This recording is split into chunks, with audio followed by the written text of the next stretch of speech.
Doctor Saeed Zafar Mahmood साहब, जब आप कोचिंग के लिए स्टूडेंट्स का सिलेक्शन करते हैं तो किस तरह के स्टूडेंट्स आपके सामने आते हैं, किस तरह क्या नहज होता है उनको सिलेक्ट करने का, ताकि वो स्टूडेंट्स जो सुन रहे हैं अगर वो ख्वाहिशमंद हो, आपके इदारे में आना चाहते हो या किसी और में, तो किस नहज पे तैयारी करें, किस तरह के क्वेश्चन शुरू में क्या आते हैं जो फर्स्ट मरहला होता है?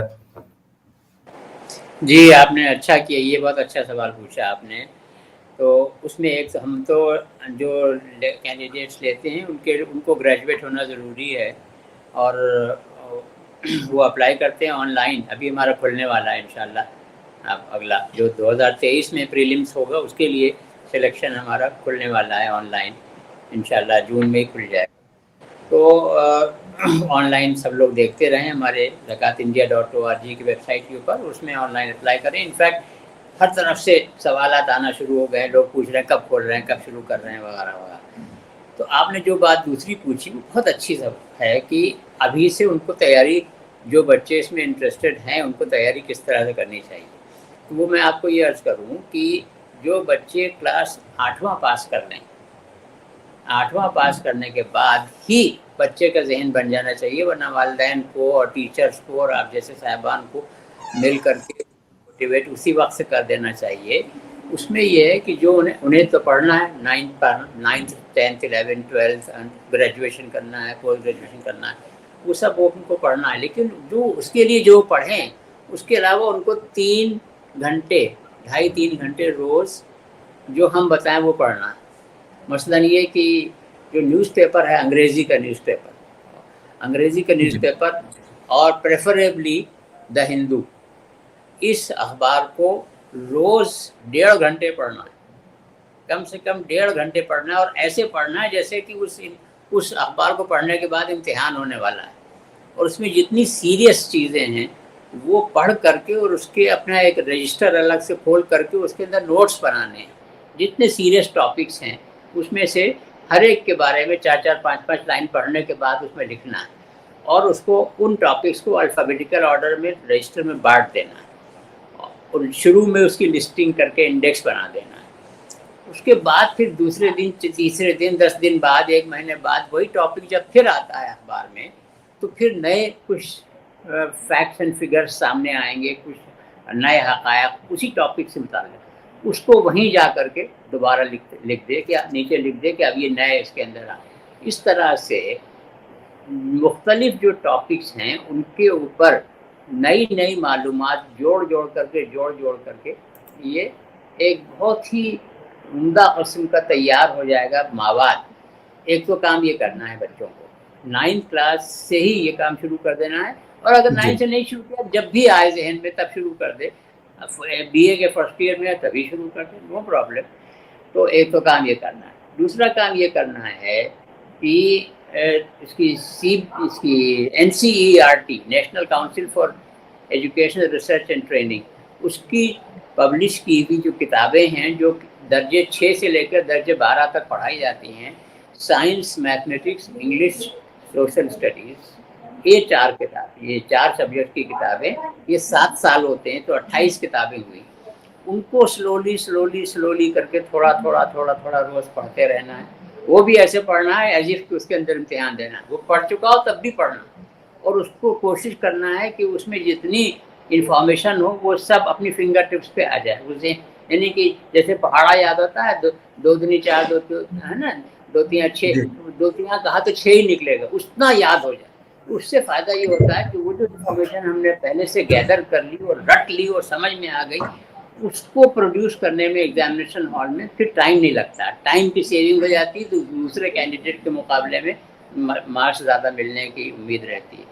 तो ये दूसरी बात हो गई जिसको ये कर लेना चाहिए अभी से। एक तीसरी बात ये है कि सिविल सर्विसेज के लिए, बल्कि सारे ही कॉम्पिटिटिव एग्जामिनेशन के लिए वो काम आती है। एक किताब, कोई बहुत सी किताबें हैं, कोई एक किताब जो competitive examination for civil services है या स्टेट लेवल की सर्विसेज हैं, उनके लिए एक किताब कोई ख़रीद करके अपने सराहने रखे, और सुबह से शाम तक जितनी बार उसको खोल करके कहीं से भी पढ़ लिया और याद कर लिया थोड़ा। ये चीज़ अब आप सोचिए, जब मैंने आपसे कहा कि 9th क्लास से शुरू कर दिया गया, तो 9th 10th 11th 12th और ग्रेजुएशन के 3 साल, तो 7 साल तक अगर रोज़ ये काम कर रहा है وہ جب گریجویٹ ہو جائے گا اور پہلی بار ہی بیٹھے گا تو پہلی بار میں سلیکٹ ہو جائے گا سول سروس کے ایگزام میں. تو یہ تیاری جو ہے اس کو آپ نے اچھا کیا, بہت اچھا سوال پوچھ لیا. اور ویسے بھی میں آپ کو یہ عرض کروں, یہ تیاری اس طرح سے کرنے سے اتنا علم حاصل ہوتا ہے کہ وہ کہیں کامیاب نہ ہو, یہ ہو ہی نہیں سکتا. یہ انگریزی میں کہاوت ہے, you should try to land and you should try to reach the moon but at least land in the stars. تو یہ جو تیاری ہو جاتی, میں آپ کو عرض کرتا ہوں جب میں نے امتحان دیا تھا پہلی بار تو وہ کچھ ہر ایسے بھی آتا ہے, ہر سال ایک ایسے آتا ہے, 4-5-6 ٹاپکس ہوتے ہیں, اس میں کوئی ایک سلیکٹ کر کے اس میں 1.5-2 گھنٹے کا ایک ایسے لکھنا ہوتا ہے. تو یہ تھا کہ بھئی پچھلے سالوں میں کون کون سے ایسے آ چکے, اس میں کس کس سبجیکٹ کے اوپر آتے ہیں, وہ سارے ایک سسٹمیٹک سائنٹیفک طریقے سے سلیکٹ کر کے ہم نے کر لیا کہ بھئی ہاں مجھے انٹرسٹ تھا انٹرنیشنل ڈیولپمنٹس میں, انٹرنیشنل ریلیشنس میں. تو میں نے اس وقت اس ایک آئی لینڈ تھا انڈین اوشن میں, اس کا نام تھا ڈیگو گارشیا. ڈیگو گارشیا کا بڑا شوق تھا اس زمانے میں, اور اس پہ سوال بھی نہیں آیا تھا. تو میں نے کہا کہ لاؤ اس کے اوپر بھی میں تیاری کر لیتا ہوں. وہی جو میں نے آپ سے بتایا نا, اخبار پڑھ کے, رسالے پڑھ کر کے, سوری اس کے اندر علی گڑھ یونیورسٹی میں اپنے کمرے میں اپنے دیوار میں تب لگاتا رہتا تھا. اس کی بنیاد پہ میں نے ایک ایسے تیار کیا, اور اپنے پروفیسر حقی صاحب, ان کو بھی غریب خانواد کے اللہ بھی ان کو دکھایا, وہ انٹرنیشنل ریلیشن کے پروفیسر تھے, ان کو دکھایا تو انہوں نے کہا یہ تو اس سے ہمیں بہت سی چیزیں معلوم ہوئی, بہت اچھا ہے یہ. اور امتحان دینے گیا تو وہی ٹاپک ایسے کا, how why be concerned over Diego Garcia. تو 3 گھنٹے کا ہوتا تھا. یو پی ایس سی میں یہ امتحان دے رہا تھا شاہجہاں روڈ کے اوپر دلی میں. تو 3 گھنٹے کا تھا, اور میں نے جو ہے 1.25 گھنٹے میں ختم کر دیا. لوگ جو ہیں دو آنسر شیٹ 3 آنسر شیٹ لکھ رہے تھے, میں نے ایک آنسر شیٹ کے صرف 5 پیج لکھے اور ختم کر کے بیٹھ گیا, ریوائز بھی کر لیا. تو وہ جو انویجیلیٹر تھا اس نے آگے مجھ سے پوچھا کہ کیا کوئی پھنسا نہیں. میں نے کہا سر پھنس گیا. بولے اچھا. ٹہلتا رہا, پھر آیا کہنا ریڈ. میں نے کہا اوکے فائن ریڈ. تو اس نے جب پڑھا تو لوٹ کے میرے پاس آیا, اس نے کہا آپ کہاں سے آئے ہو. میں نے کہا میں علی گڑھ یونیورسٹی سے آیا. تو اس نے میرا رول نمبر نوٹ کیا, جیب میں رکھا وغیرہ وغیرہ, اور مجھے اس کے اندر 76% مارکس ملے تھے ایسے میں, جبکہ ایسے میں 45% مارکس مل جائیں تو بہت بڑی بات ہوتی. لیکن یہ میں نے آپ کو قصہ کیوں سنایا, ذرا سا ان پٹ لے کر کے, سسٹمیٹک ہارڈ ورک کر کے. آپ نے بہت اچھا سوال پوچھا. تو سسٹمیٹک ہارڈ ورک کر کے, اس کے لیے ہماری ویب سائٹ کے اوپر جائیں گے, وہاں zakatindia.org ویب سائٹ ہے, اس میں سول سروسز کا پیج کھولیں گے تو اس میں لکھا ہے جونیئر فیلوشپ. جونیئر فیلوشپ کو کلک کریں گے تو وہاں پر یہ تفصیل بھی اور بھی زیادہ مل جاتی ہے پڑھنے سے. اور تو اچھا ہے, زیادہ سے زیادہ بچے. اور یہ جو اختر الواسع صاحب نے جو بات کہی ہے, میں اس کو زبردست طریقے سے لبیک کہتا ہوں. یہ آپ سمجھ لیجیے, دیکھیے ابھی بات ہو رہی تھی کہ پہلے 1200 1250 لوگ سلیکٹ ہوتے تھے, اور اب اس بار کل 685 لوگ سلیکٹ ہوئے ہیں. تو یہ ٹرینڈ چل رہا ہے. یہ گورنمنٹ, میں نے پہلے آپ کو عرض کیا, گورنمنٹ کا اپنا رائٹ ہے, جس طرح سے جیسا چاہے ویسا کرے, لیکن اس ٹرینڈ کو سمجھنا اور اس کے حساب سے اپنی حکمت عملی میں تبدیلیاں کرنا ضروری.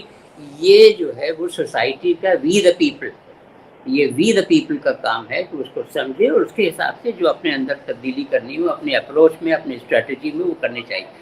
تو یہ بات جو انہوں نے فرمائی اختر الواسع صاحب نے کہ صرف سول سروس کے اوپر اکتفا مت کرو, تیاری کرو سول سروس کے لیے, لیکن اسی تیاری سے staff selection commission central government کا ہے, یو پی ایس سی دوسرا ایک ایگزام کرتی ہے, سینٹرل پولیس آرگنائزیشن جیسے یہ ہے آپ کا CISF ہے, بارڈر سیکورٹی فورس ہے, گورنمنٹ ریلوے پولیس ہے وغیرہ. ان سب میں ٹاپ لیول کی جو پوزیشنس ہیں وہ سب اس کے ذریعے ہوتی ہیں. سیم ایگزام, اسی طرح کی تیاری کر کے آپ اس میں بیٹھ سکتے ہیں.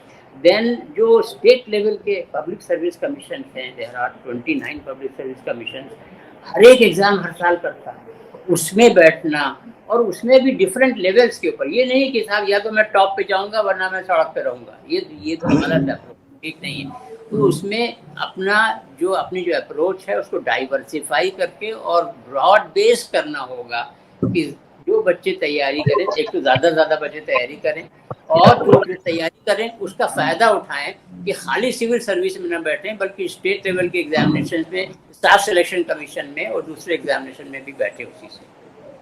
जी बिल्कुल। एक और आखिरी सवाल आपसे करेंगे, देन अख्तर वासी साहब के पास आएंगे कि सिविल सर्विसेज का जो एग्जाम होता है तो कुल कितने मरहले में होता है और सबसे टफ कौन सा होता है?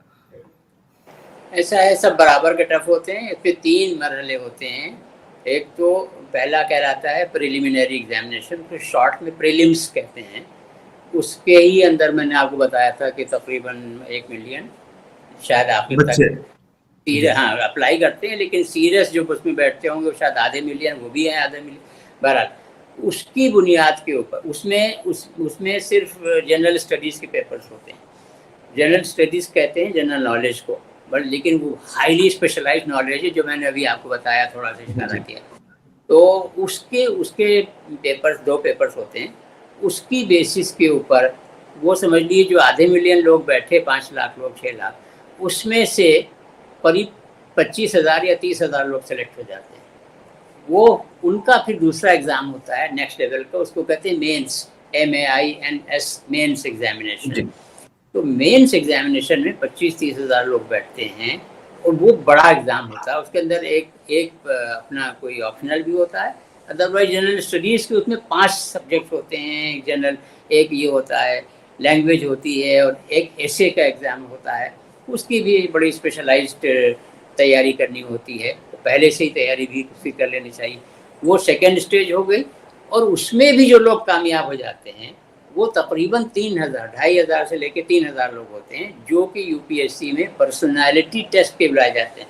हम और आप उसको इंटरव्यू कहते हैं, लेकिन यूपीएससी उसको कहता है पर्सनालिटी टेस्ट। वो इंटरव्यू कोई आपकी नॉलेज को टेस्ट नहीं करता इंटरव्यू में, बल्कि पर्सनालिटी को, जो सवाल पूछा गया है उसका जवाब आप किस अंदाज से दे रहे हैं, उससे आपकी पूरी ओवरऑल पर्सनैलिटी कैसी जाहिर हो रही है और दूसरे के मुकाबले में आपकी पर्सनैलिटी कैसी है। वो पर्सनैलिटी टेस्ट होता है, ये तीसरा लेवल होता है। और उसमें जो लोग सेलेक्ट हो जाते हैं वो फाइनल जो रिज़ल्ट कल परसों निकला है, अभी 2 दिन पहले, वो वही रिज़ल्ट होता है। उसमें तकरीबन 600-700 लोग सेलेक्ट होते हैं। मिलत टाइम्स को आपकी ज़रूरत है, हमारी आप माली मदद करें।